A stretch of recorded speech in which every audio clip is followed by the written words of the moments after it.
Sa ngayon, mahirap na makahanap ng Goto Batangas na 60 lang tapos may kasama ng rice. Mas mura ng dihamak yung kilo ng fresh baka nila dito compare sa mga palengke. At araw-araw ay bago lahat yan. Pagpunta nyo dito, bubungad agad sa inyong mga harapan itong malaking lutuan na punong-puno ng mga laman loob ng baka na halos kumpleto na. May ulo ng baka, baga, balat, puso, isaw at kung ano-ano pa. 60 lang sa isang takal na ganito kadami na may kasamang rice. At 150 naman para sa special goto na ganito karami. Bali dito nga lang pala yan kay Kuya Tano dito sa may Barangay Concho, 13 Martires, Cavite. Guys, grabe mga laman na ito. So guys, nandito tayo kay Kuya Tano dito sa may Barangay Concho. Ayan. Itong sa kaliwa ko, ito yung special nila, 150. 150. Yung serving nito guys, siguro good for 2 to 3 person. Ayan. Meron din sila ditong, 60 naman to. Ayan, ganito rin kadami yung laman niya. Tapos, ang maganda dito, may kasama ng rice. No? So, kung dalawa lang kayo, dito na, no? May kasama ng rice. Ito na ata guys, yung pinakamurang goto na nakita ko. Kasi imagine mo, 60 lang. Tapos, may kasama ng rice, no?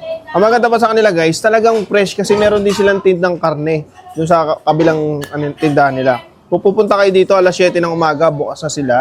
And then hanggang alas 8 ng gabi. Barangay Concho, 13 Martires, Cavite. Siyempre, dito na tayo kumuha sa special. Siguro ang lasa nito, no? Kasi dun sa malaking kawa nila, kaldero, sama-sama na yung mga laman loob dun. May kasama pang ang ulo dun eh. Tikman natin.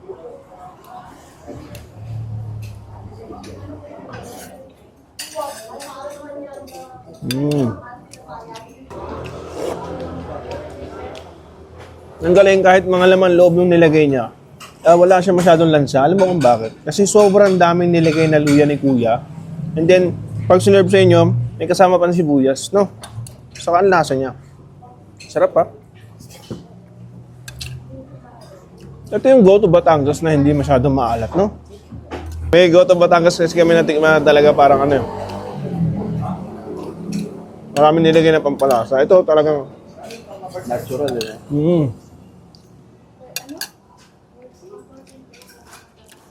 Solid to guys, kung naghahanap kayo ng ganitong kasolid na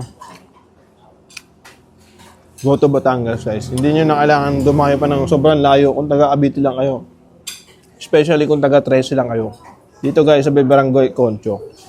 Sarap eh no? Mga luya po. Ito na agad. Lang.